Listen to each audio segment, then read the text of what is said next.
Bem-vindos a mais um Encontros Covid-19, uma promoção do CEAP Sindicato e da nossa Federação de Entidades e Servidores de Tribunais de Contas do Brasil. O Encontros Covid-19 de hoje traz o presidente da FIPEA Sindical, Associação, agora Sindicato, né, dos funcionários do IPEA, o José Celso Cardoso Júnior, que é também doutor em Economia pela Unicamp e PhD em Governo e Políticas Públicas pela Universidade Autônoma de Barcelona. A palestra de hoje tem como título Vigiar e Punir, a reforma administrativa e o desmonte final do Estado Nacional, que é também a denominação de um artigo publicado pelo José Celso. Então, sejam todos muito bem-vindos, mais uma vez. José Celso, muito obrigado por ter aceito o nosso convite. É um prazer e uma honra poder contar contigo aqui conosco.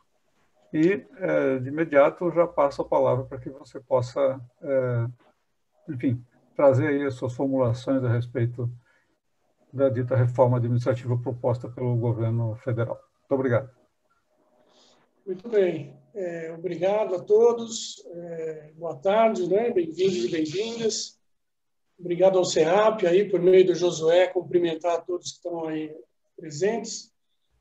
Na verdade, eu vou fazer uma apresentação geral. Espero que em 30 minutos, talvez, para dar tempo mais da gente dialogar, né? Porque eu ficar apenas falando o tempo todo, embora eu goste de falar. Mas eu vou tentar me ater aqui aos 30 minutos, então pedi até para o Josué marcar o tempo e aos 30 me avisar para a gente partir para uma fase aí de diálogo. Bom, eu acho que nessas alturas do campeonato todo mundo já tomou o pé, né, do texto da reforma, ou já leu artigos contra e a favor, já olhou na televisão discussões sobre isso, em geral priorizando ou privilegiando um dos lados, que é o lado do governo, né? E algumas lives que, aliás, várias, né? que já aconteceram, vem acontecendo quase que todo dia sobre o tema, e por meio delas é que a gente tem conseguido, na verdade, se informar melhor do que pela grande mídia, do que pelos grandes jornais e do que pelos discursos do próprio governo, né? Então, eu vou fazer uma apresentação geral tentando cumprir aqui 3 objetivos. O primeiro é de contextualizar de modo mais geral essa reforma no conjunto de propostas do governo que está em curso. Em segundo lugar, tentar apontar para aqueles aspectos que me parecem os principais que estão sendo atacados, né? Dentro do escopo da reforma. Quando eu falo da reforma, eu estou me referindo basicamente à PEC, agora apresentada, a 32, embora a reforma administrativa não se restrinja a ela, né? Então, em segundo lugar, vou tentar apontar o que me parece ser os principais pontos negativos da reforma.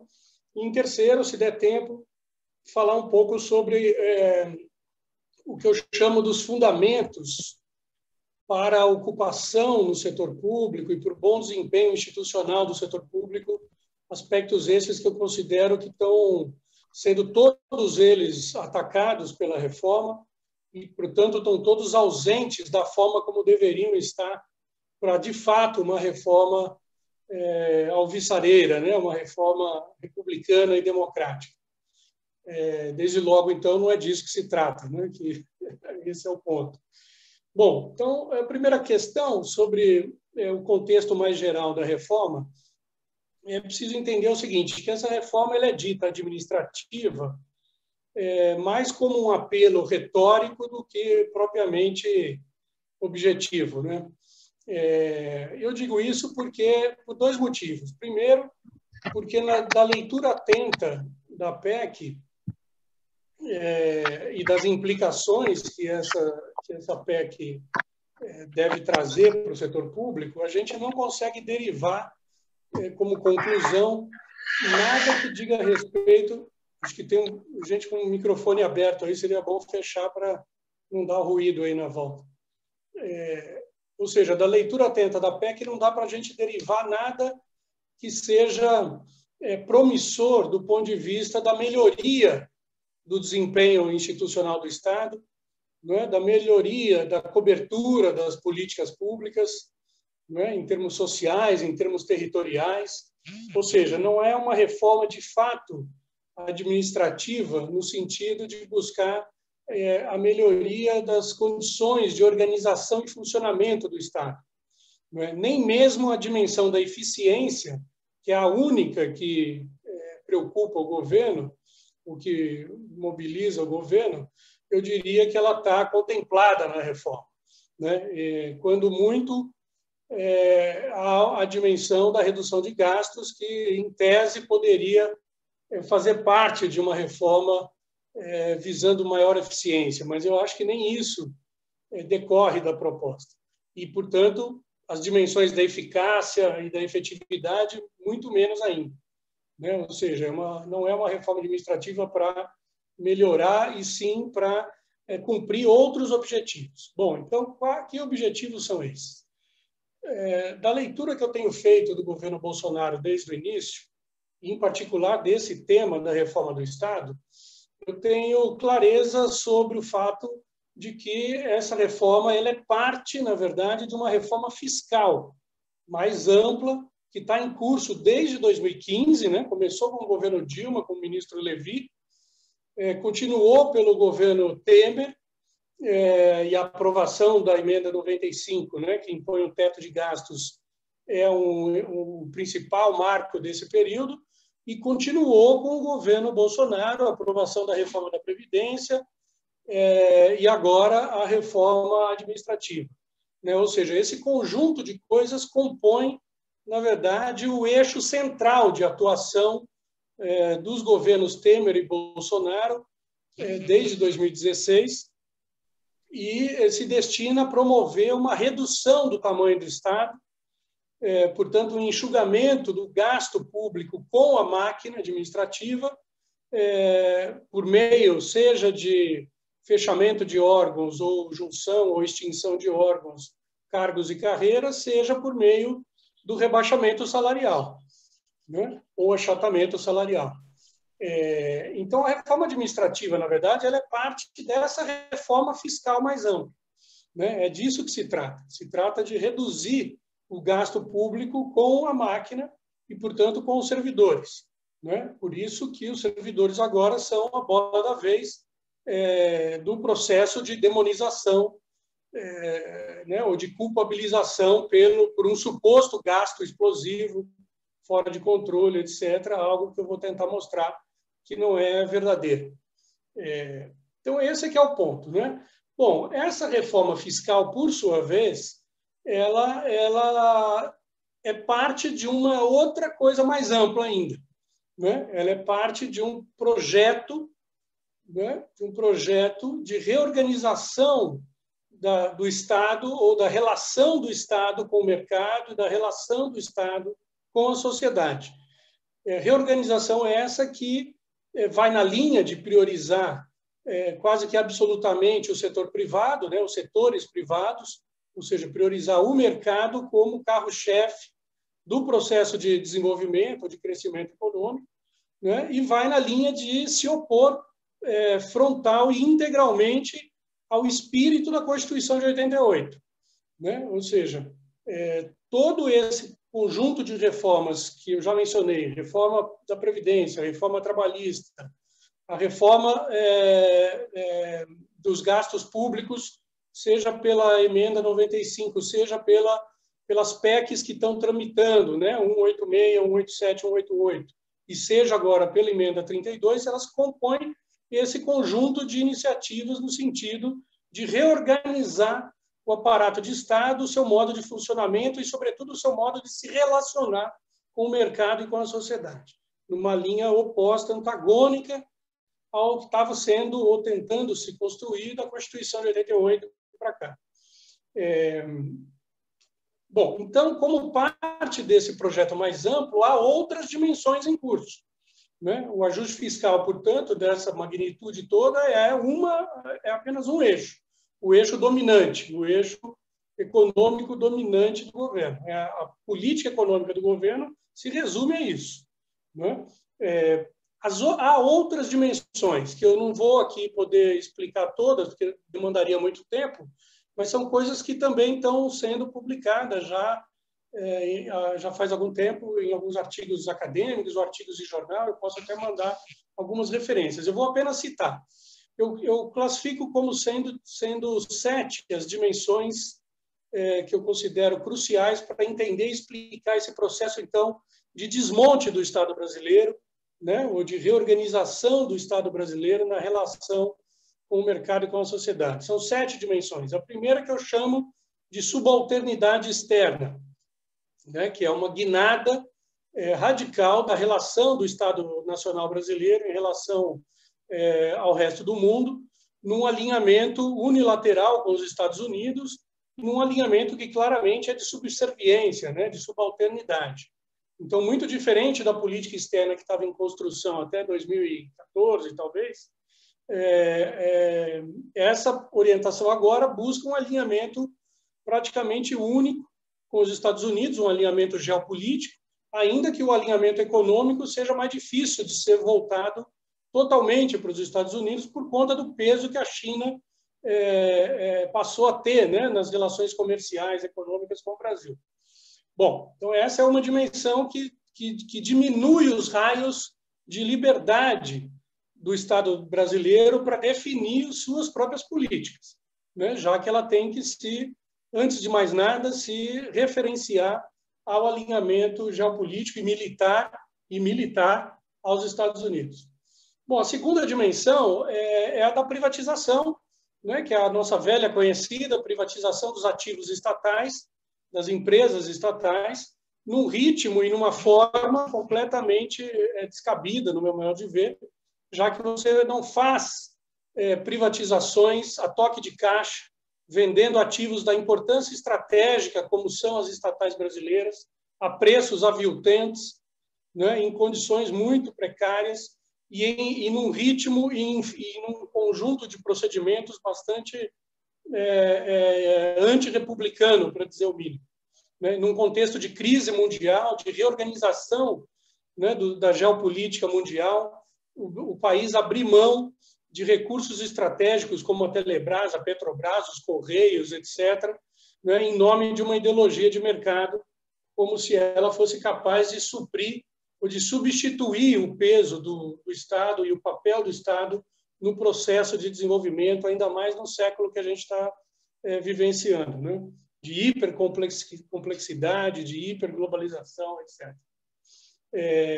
Então, a privatização que está aí sendo tocada. Mas há 2 formas outras de privatizações que eu gostaria de destacar. A privatização das próprias políticas públicas, né? Ou seja, as políticas de educação, saúde, previdência, trabalho, segurança pública, meio ambiente, o que você pensa, ciência e tecnologia, etc.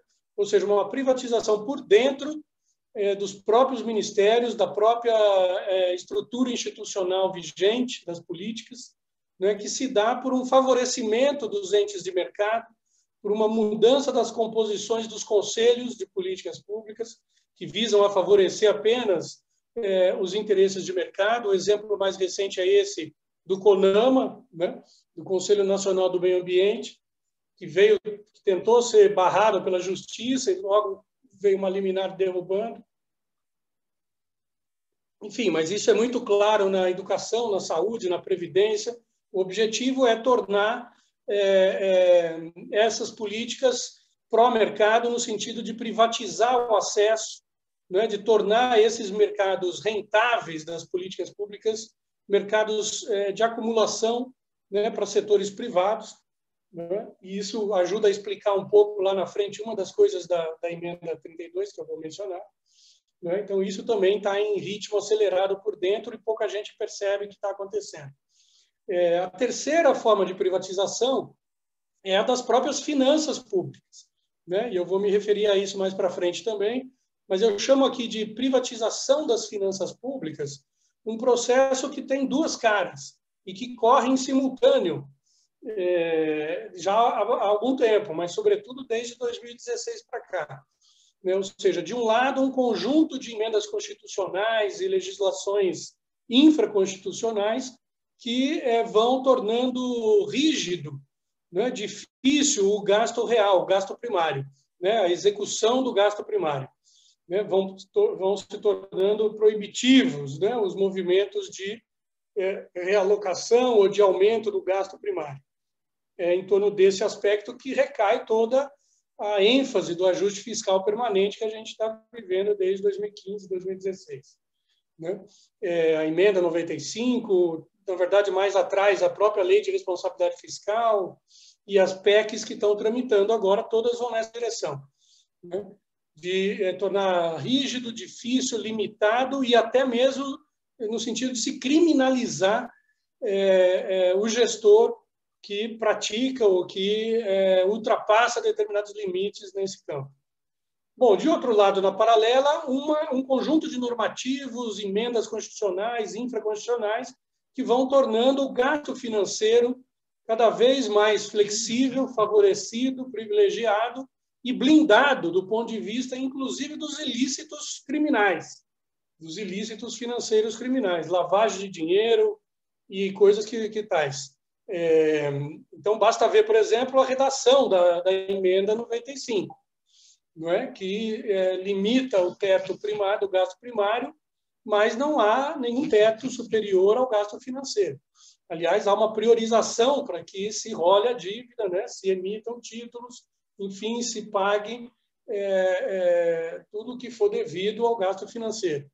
A emenda a PEC 187, que é de extinção dos fundos públicos, para abatimento da dívida pública, como está explicitamente colocado na PEC. E a PEC 188, no sentido de reduzir gastos com servidores, vai na mesma direção.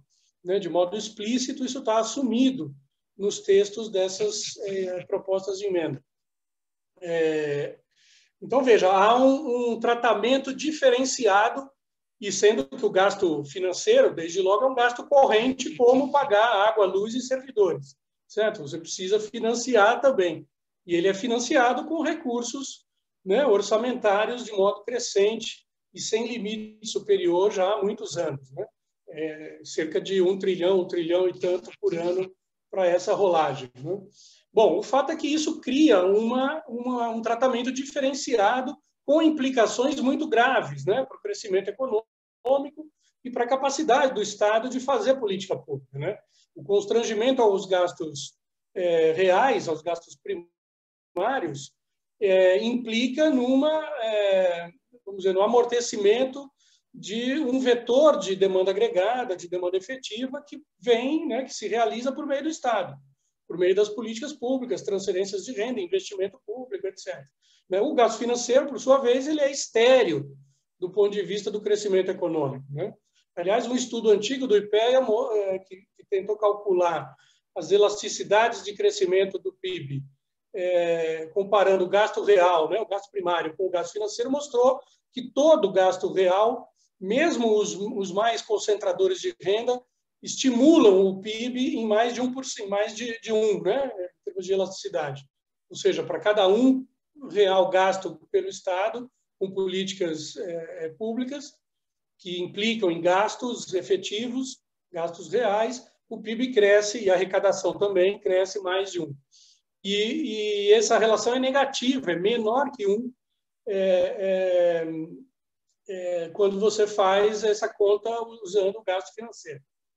Então, a privatização, por sua vez, indo além, ela favorece um segmento pequeno e já rico da sociedade de um modo cada vez mais absurdo. Né? E o gasto real, que, em tese, favorece o conjunto da coletividade, por N formas, ele vai sendo constrangido. Então, há esse processo complexo das finanças que eu chamo de privatização das finanças. Então, eu falei da subalternidade externa, da privatização das estatais, da privatização das empresas públicas e da privatização das finanças públicas. Bom, há dois outros elementos que eu vou apenas mencionar aqui, não dá nem para explicar, porque é muito tempo. Um que é a própria, que eu chamo de desdemocratização, que tem a ver com a reversão ou a inversão, né, do Estado democrático de direito, é um constrangimento às cláusulas pétreas da Constituição, um conjunto de medidas e de orientações de governo que vão numa linha completamente antidemocrática, e por aí vai. E o assédio institucional no setor público, que é um fenômeno novo e perturbador, que tem se transformado praticamente num método de governo, numa forma de governo por meio da qual há uma tendência a criminalizar ou ameaçar ou constranger a atuação das organizações públicas, sobretudo no desempenho das suas próprias funções.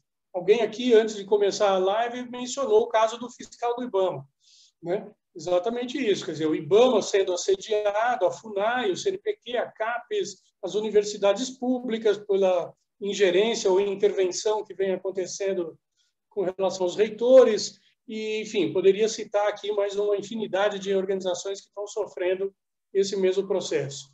Eu falei de 6 dimensões, e a última, que é a reforma administrativa, a 7ª dimensão do desmonte de Estado.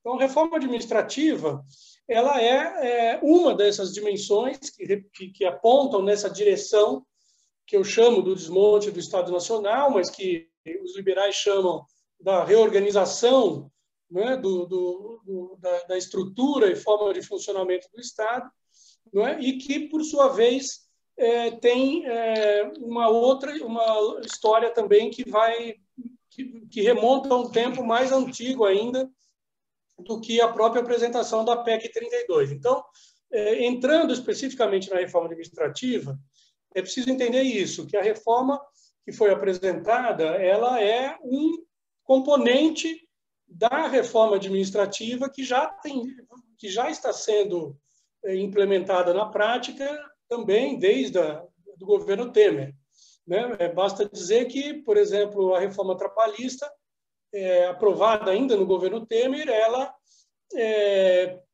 permitiu a terceirização da atividade fim, das atividades fins finalísticas do próprio Estado, né? Do próprio setor público, né? Então, isso já é parte dessa tentativa de romper o RJU, de quebrar a estabilidade, de criar ou flexibilizar novas formas de contratação e de demissão, né? Depois, posteriormente, veio uma medida provisória que caducou, que era a 922, que permitia a contratação temporária e sem concurso de trabalhadores emergenciais, etc. Essa medida caducou, mas voltou agora na própria PEC. As PECs que eu já mencionei, né, de redução de salários e outras coisas, vão nessa direção, né, a 186, 187, 188, e, finalmente, a emenda 32, que tem um conjunto de coisas que buscam avançar na mesma direção de uma reforma desestruturadora do Estado, do serviço público e criminalizadora dos servidores. Bom, então esse é o contexto geral. Vou para o ponto 2 da minha apresentação aqui. Eu sei que eu acho que até extrapolei o tempo já. Mas vou falar muito rapidamente aqui, Josué. Tu está na metade do tempo, Zé. Oi? Tu estás na metade daquela meia hora, mas pode seguir. Ah, bom. Fica tranquilo. Então, vou tentar acelerar aqui. Então, o ponto 2 diz respeito ao seguinte: quais são os principais aspectos negativos da PEC 32, né, e que implicam uma mudança paradigmática, né, da organização e funcionamento do Estado? Eu acho que não salva nada, quase nada, do texto integral da PEC, mas tem esses 3 aspectos que são particularmente terríveis. O primeiro é justamente o que eu já mencionei, o fim do RJU, que vem junto com o quê? Uma multiplicação de formas novas de contratação, né, visando tornar mais flexível, mais rápido e fácil os processos de contratação e demissão no setor público, né, para qualquer tipo de atividade no âmbito do enquadramento da PEC, né? Então, o contrato por tempo determinado ou mesmo indeterminado, mas sem estabilidade, contrato de experiência, etc., vão nessa linha de tornar a gestão da mão de obra algo mais rápida e fácil, algo mais flexível, né? Claramente, é alguma coisa que deve apontar na linha de uma precarização do trabalho no setor público, né? Porque, de saída, os salários serão rebaixados, os salários de entrada serão rebaixados. A questão das progressões, ela limita também a evolução, né, do servidor pelas suas carreiras, né? Então, são medidas que visam conter o gasto, né, e flexibilizar o Estatuto da Estabilidade.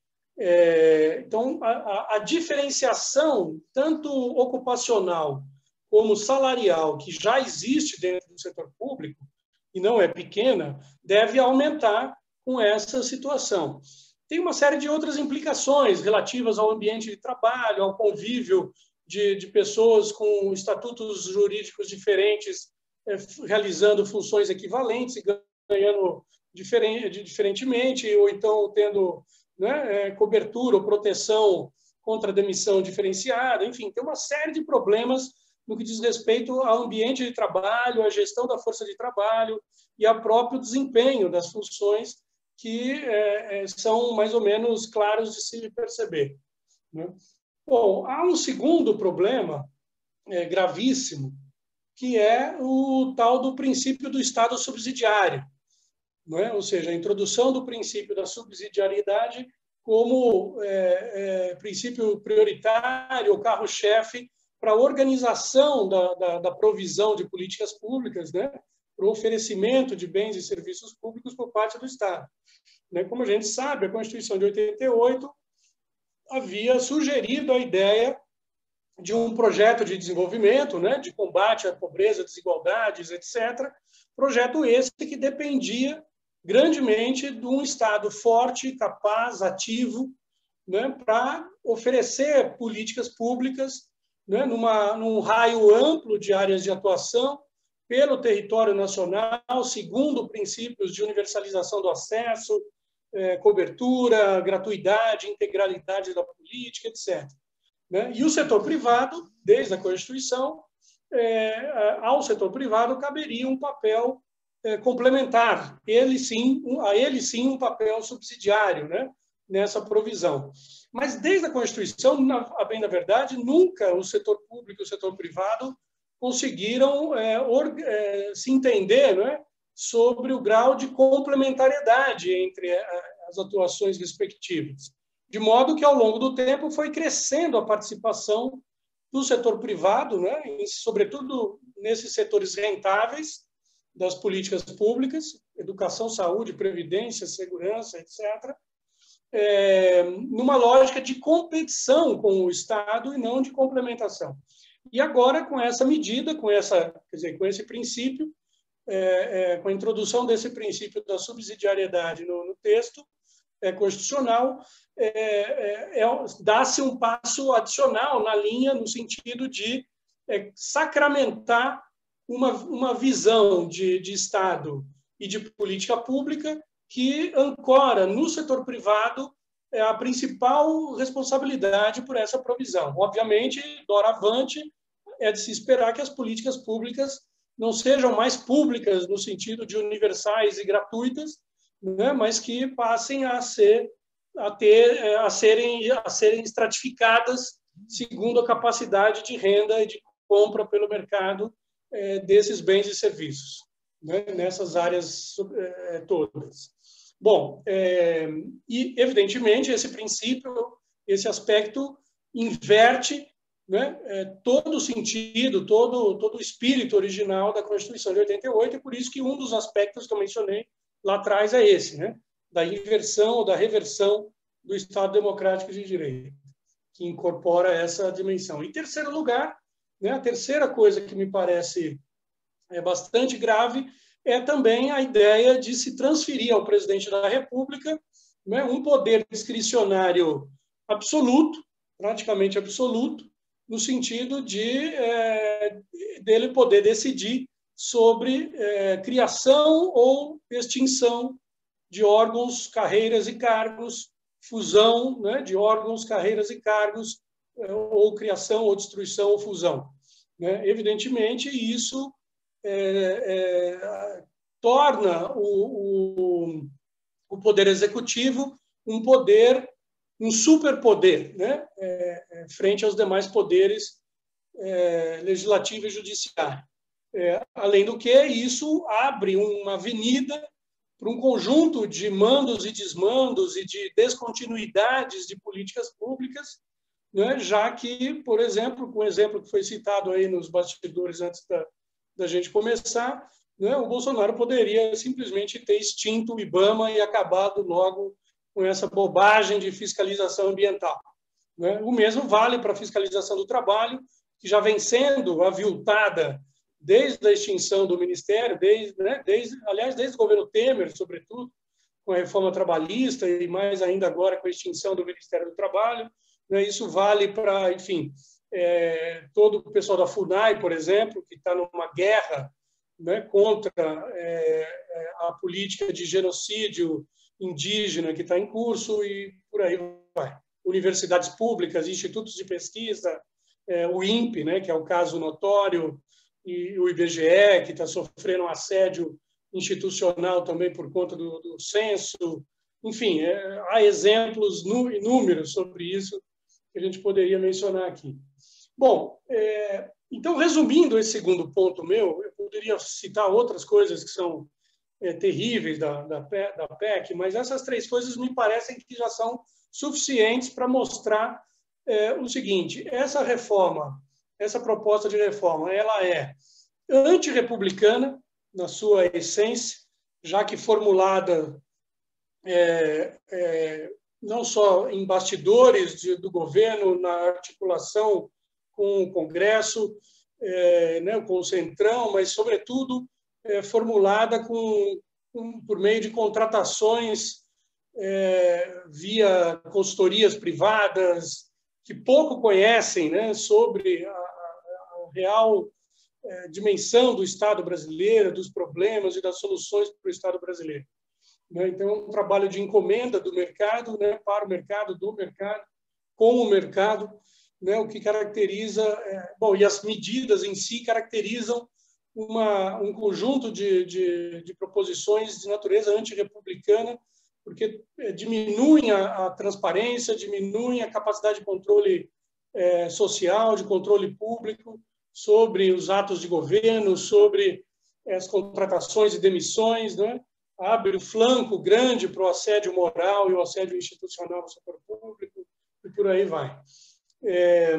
Ela é antidemocrática, evidentemente, porque, da mesma forma, não foi feita com a consulta à sociedade, muito menos aos servidores, sendo que, pelo conjunto de cadernos da reforma administrativa que nós temos publicado pelo FONACAT, fica claro que são os servidores públicos, nos mais diversos órgãos e carreiras, que são os que mais conhecem os verdadeiros problemas e soluções para o Estado brasileiro, né? E sequer são chamados a dar a sua opinião sobre isso.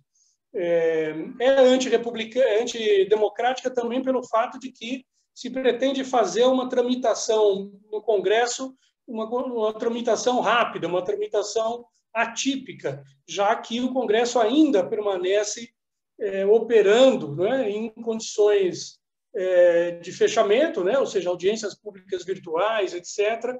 E havia o compromisso do próprio Rodrigo Maia, no início da pandemia, de apenas fazer aprovar a PEC do orçamento de guerra, que foi aprovada, né, por conta da pandemia, e não haveria nenhuma tramitação de proposta de emenda constitucional enquanto durasse a pandemia.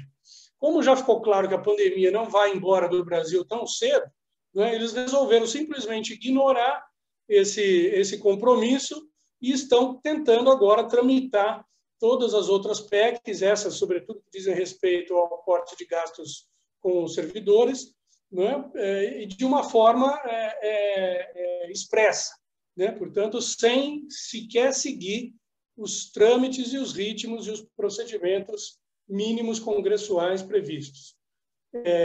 E, por fim, essa reforma ela é anti-desenvolvimento, né? Ela não é só anti-republicana e antidemocrática na sua essência e formulação. Ela é anti-desenvolvimento, justamente pelo fato de que ela não é capaz de entregar nada do que ela promete. né? Ela não é capaz de entregar nenhuma melhoria palpável para o Estado brasileiro, para os serviços públicos, para os servidores e, sobretudo, para a população mais vulnerável, que é quem continuará dependendo do Estado, né, para a sua sobrevivência, para enfim, para as suas vidas.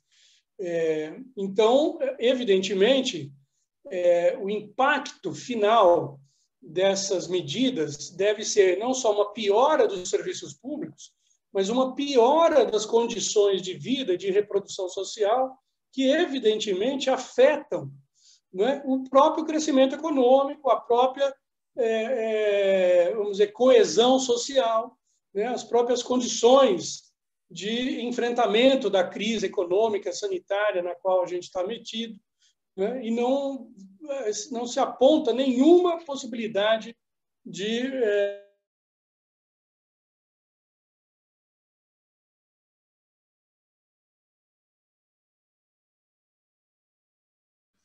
Alô? Oi, houve um problema de conexão ali. Alô? Oi, a gente está te escutando. Está ouvindo? Deu uma caída aqui. Sim, cortou. Bom, tu estavas falando que não haveria nenhuma possibilidade de melhoria, não é? Nem das formas de funcionamento do Estado, muito menos uma melhoria das políticas públicas ou do próprio desenvolvimento brasileiro. Então, é uma reforma antirrepublicana, antidemocrática, antidesenvolvimento. Bom, eu sei que eu já falei demais, extrapolei meu tempo, eu teria ainda aqui mais um tópico para abordar, mas eu posso falar sobre ele no diálogo que é o que interessa a gente estabelecer agora. Obrigado, Josué e colegas. Se você quiser tomar mais uns 5 minutos para concluir, Celso. Não, só mencionar, então, o seguinte, veja, o terceiro tópico meu é justamente o seguinte: quais são os fundamentos da ocupação no setor público? E isso não apenas no governo brasileiro, no Brasil, mas isso perpassa praticamente todos os países desenvolvidos e que são também considerados bons fundamentos para o desempenho institucional, né, para o bom desempenho do Estado. Claro que todos eles requerem aperfeiçoamentos, etc., mas não a destruição, né, que é o que essa proposta de reforma quer fazer. Então, são 5, no meu modo de ver, fundamentos. O primeiro é a estabilidade, né, é a própria estabilidade.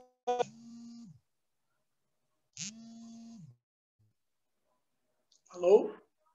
Deu uma quebra aqui. O primeiro é a estabilidade, né? A estabilidade ela é importante por 3 razões, muito rapidamente, porque ela é a garantia de continuidade da política do serviço ao longo de governos e mesmo ao longo de gerações de servidores, né? Ela é a garantia da previsibilidade, ela fornece previsibilidade para o mercado e para a sociedade tomar suas decisões, né, sobre o que fazer, onde morar, quantos filhos ter, em que investir, né, a idade das políticas que garante essa previsibilidade para a sociedade, para o mercado. Né? E, obviamente, a estabilidade é importante para evitar o assédio moral e institucional que, no limite, né, se redunda em demissão arbitrária, em perseguição, né, em demissão arbitrária de servidores contrários à lógica política partidária de ocasião. Né? Então, estabilidade é fundamento da ocupação e do desempenho. Remuneração adequada e previsível é um segundo fundamento. É óbvio que a gente não pode concordar com a discrepâncias salariais tão gritantes dentro do setor público, né, entre setores, né, judiciário, legislativo, executivo, e dentro de cada um deles, entre quem ganha mais e quem ganha menos, etc. Há muita disparidade, é verdade, no interior, inclusive, de cada poder e de cada nível da federação. Né? Mas quando a gente pensa que 90%, um pouco menos de 90% dos servidores públicos estão no nível municipal, né? E desses, 60% trabalham na ponta da política pública, ou seja, são professores, médicos, enfermeiros, policiais, etc., assistentes sociais, né? A gente olha de perto esse universo e constata que não existe, né, discrepância salarial gritante desse público com o setor privado. Em vários municípios, por exemplo, das regiões Norte e Nordeste e Centro-Oeste, os salários de professores e médicos da rede municipal é menor do que os salários equivalentes no setor privado, né? Então, onde está o problema? O problema não é um problema geral, né? O problema é que o governo usa desse recurso retórico, né, de transformar a exceção em regra para demonizar, criminalizar os servidores, né? Mas o que acontece? Na verdade, não há um problema gritante ou estapafúrdio, né, de discrepância remuneratória entre setores público e privado. Isso existe no topo, né, no topo dos poderes judiciário, legislativo e executivo, e congregam a minoria dos servidores. Então, são problemas que seriam resolvidos com o teto constitucional do gasto, com o fim dos penduricalhos que esses poderes todos têm, cada um ao seu modo, né? Ou seja, com um regramento mais republicano, né, da política de remuneração de modo geral. Né? Mas isso é um fundamento importante para o desempenho institucional, né? Se o servidor depender de saber se vai ter salário, quanto vai ser, etc., no mês seguinte, para continuar trabalhando, ele se torna mais vulnerável, né, à própria corrupção, né? A corrupção vai aumentar ao invés de diminuir com a PEC 32, evidentemente, né?